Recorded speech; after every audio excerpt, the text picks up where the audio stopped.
I recently celebrated my 47th birthday, so I thought I'd start a reading challenge that I've seen some others doing here on BookTube, and that's the 50 Books Before 50 Challenge. Hi, my name is Jonathan, and this is Mr. Pearson Talks Books. Welcome or welcome back to my channel. I'm an elementary school teacher who loves to read and talk about books. Sometimes we talk about middle grade books, and other times we talk about classics. I just like reading and talking about books. So, on my birthday, I sat down and made a list of books that I want to read before I turn 50. Since, like I said, I just turned 47, that gives me about 3 years to complete this list, or it's about approximately 16 or 17 books off the list each year. Now, that doesn't sound terrible, but I also haven't shared the titles with you just yet. Some of the folks who do a challenge like this, when they've made their list, they have set up rules like no rereads or no duplicate authors, meaning no books by the same author, or no multiple books from a series. I'm not really planning on following any rules like that. So, as you're going to see, there are several rereads and multiple books from the same author. I don't think I included any series on here, but I did include books from a series, just assuming I was going to keep reading the books in the series. I just didn't include them on the list. So my list could actually turn out to be more than 50 books before I turn 50. And to the best of my ability, the books on this list are books that I already own, or I know that I can get them from my local library. I don't really want to add a lot of new books to my already overflowing shelves, as you can see here behind me. All right, and because I know this video is probably going to be a long one, I'm just going to give you the title and not offer too much explanation. These books are in no particular order because I'm not going to read them in any particular order. I'm very much a mood reader, and I read what I want to read. So the first book I wrote down is East of Eden by John Steinbeck. This is the story of two families who interconnect out in California. Then I also have the book The Grapes of Wrath by John Steinbeck. So we're starting off with two books from the same author. My librarian friend Sarah said it was excellent, so I really want to check it out. And of course, because this is a list on BookTube, I had to include The Count of Monte Cristo by Alexandre Dumas. Very much looking forward to that book. In college, I read The Three Musketeers by Alexandre Dumas, and I'm looking forward to reading it again. It was a lot of fun, D'Artagnan and all of those guys. I also have Lonesome Dove by Larry McMurtry, and don't read many Westerns, but looking forward to this one. And then War and Peace by Leo Tolstoy, because I feel like everybody should at least attempt to read War and Peace sometime. The next two books are by the same author as well. The first one is Crime and Punishment by Fyodor Dostoevsky. I think I mispronounced that, but forgive me. And then The Brothers Karamazov by Fyodor Dostoevsky. I've heard wonderful things about these books. Really looking forward to reading them. Then I also have two books from Charles Dickens. The first one being David Copperfield. And then the second one is Great Expectations by Charles Dickens. I also have on my list Gone with the Wind by Margaret Mitchell, which is a sweeping Southern epic set during the Civil War. And then I have a book by Cormac McCarthy. It's not The Road, but it's called All the Pretty Horses, about a boy who goes down to Mexico to become a cowboy. And then I also added The Sound and the Fury by William Faulkner. Don't know a lot about this book. I picked it up from Thrift Books. I'm excited to read it. I also have Dracula by Bram Stoker and Frankenstein by Mary Shelley. Two classic horror novels. I did read both of them in college, and so I'm looking forward to reading them again now that I'm a few years past college. The next books are all by the same author, and that is Jane Austen.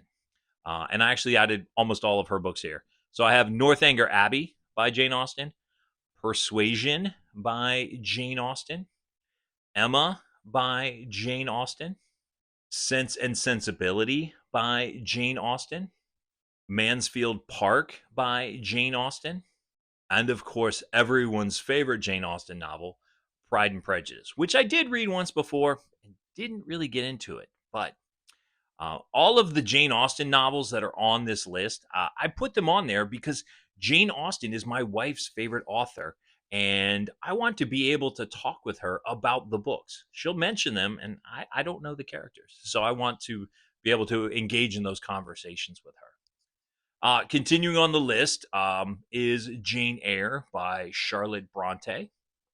I also have two Christian books on here. The first one is Chosen by God by R.C. Sproul. And then I also have Desiring God by John Piper. Desiring God is a reread for me. I read it a few years ago, probably about 5 years ago during COVID. But I want to read it again to see if I get any new insights. I also have a biography called Alexander Hamilton by Ron Chernow. I absolutely love the musical Hamilton. And this book, the source material for that, has been on my shelf for a while, probably since I heard about the musical.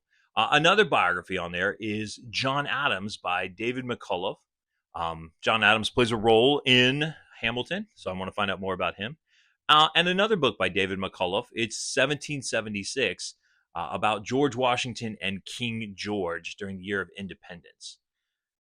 Another classic novel, a big one that I added, was Moby-Dick by Herman Melville. And then I added Pilgrim's Progress by John Bunyan. And this is one of my absolute favorite books. And I've already read it probably 4 or 5 times. Try to make it a habit to read it at least once a year.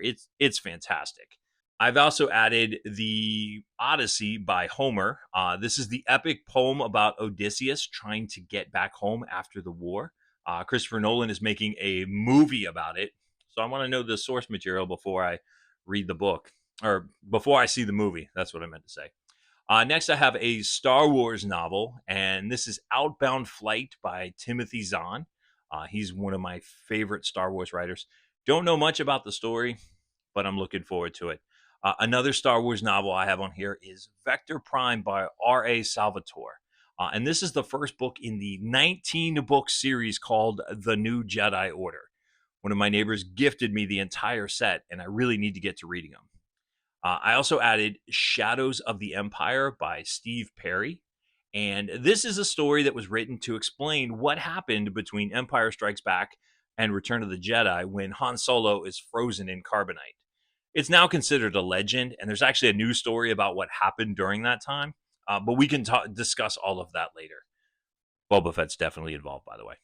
Another Star Wars book, because I love Star Wars, is X-Wing Rogue Squadron by Michael Stackpole. And this is the story about Wedge Antilles and the creation of a new set of fighter pilots, or X-Wing pilots. There's like 8 or 9 in the series. Think Top Gun in Star Wars universe. Now I have a number of Stephen King books that I want to read. The first one being The Stand. And lots of people love this book, and so I want to find out why. I remember liking the miniseries when I was in middle school, so hopefully I'll like the book.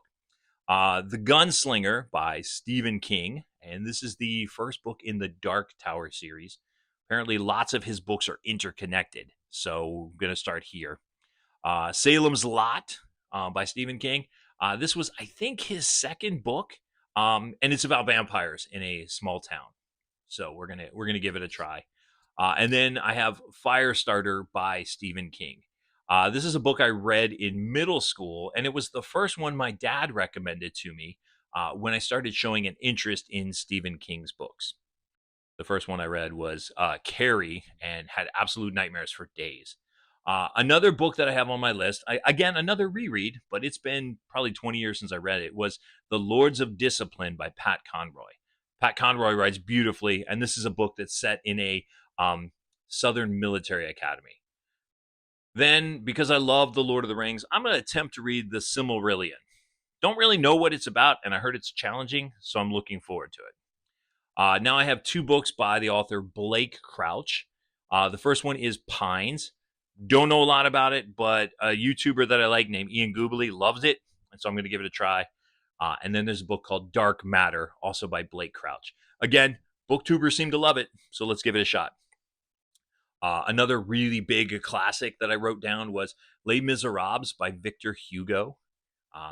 very much want to read that. I read The Hunchback of Notre Dame and enjoyed it. Then I added The Lies of Locke Lamora by, scratching here for a second, looking at my notes, Scott Lynch. Heard it's a great heist book, and I've had it on my Kindle for some time, so it's time to get it, to read it. Then I wrote down Something Wicked This Way Comes. I read this when I was probably middle school, and I know the Disney movie is absolutely terrifying, and the book was pretty scary from what I remember, and so I want to give it another go. And then I wrote down The House of the Seven Gables by Nathaniel Hawthorne. I've read The Scarlet Letter a few times, and The House of the Seven Gables is a little lesser known, but lots of people like it. It's kind of set in a haunted house. And then, just for some fun, I wrote down Treasure Island by Robert Louis Stevenson. Pirates, can't go wrong there. And The Adventures of Huckleberry Finn. This was required reading in college. So again, I want to give it another try. Love Tom Sawyer, so I thought I'd give it a shot. I mentioned David Copperfield earlier. Well, there is a retelling called Demon Copperhead by Barbara Kingsolver. And this is set in Appalachia, which that region is not too far from where I live. Another big book that's, or a book that's been mentioned a lot on BookTube is The Empire of Silence, which is the first book in the Sun Eater series by Christopher Rocchio. Heard wonderful things about it, so I thought I'd give it a shot. So those are the 50 books that I would like to read before I turn 50 in 2029. There are some really long books on that list, so it looks like I'm going to need to get reading if I'm going to make it all the way through. Like I said, some of these books, and I mentioned as we went through, are rereads, and some of them are the start of the series. So I could end up reading way more than 50 books when it's all said and done. I know for a fact I'm going to read more than 50 books between now and the time I turn 50. But these are ones that I am going on record as wanting to read. So have you ever made a list like this? And what are some books that you absolutely want to read before you hit the age of 30 or 40 or, like me, even 50? Well, leave your thoughts down in the comments. And if you haven't done so, please subscribe to the channel so you can keep up with my reading journey as I try to make my way through this list. If you'd like to see the 5 hardest books that I've ever read, click on the video that's going to pop up here in the corner in just a moment. And as always, my name is Jonathan. This is Mr. Pearson Talks Books. We'll see you next time.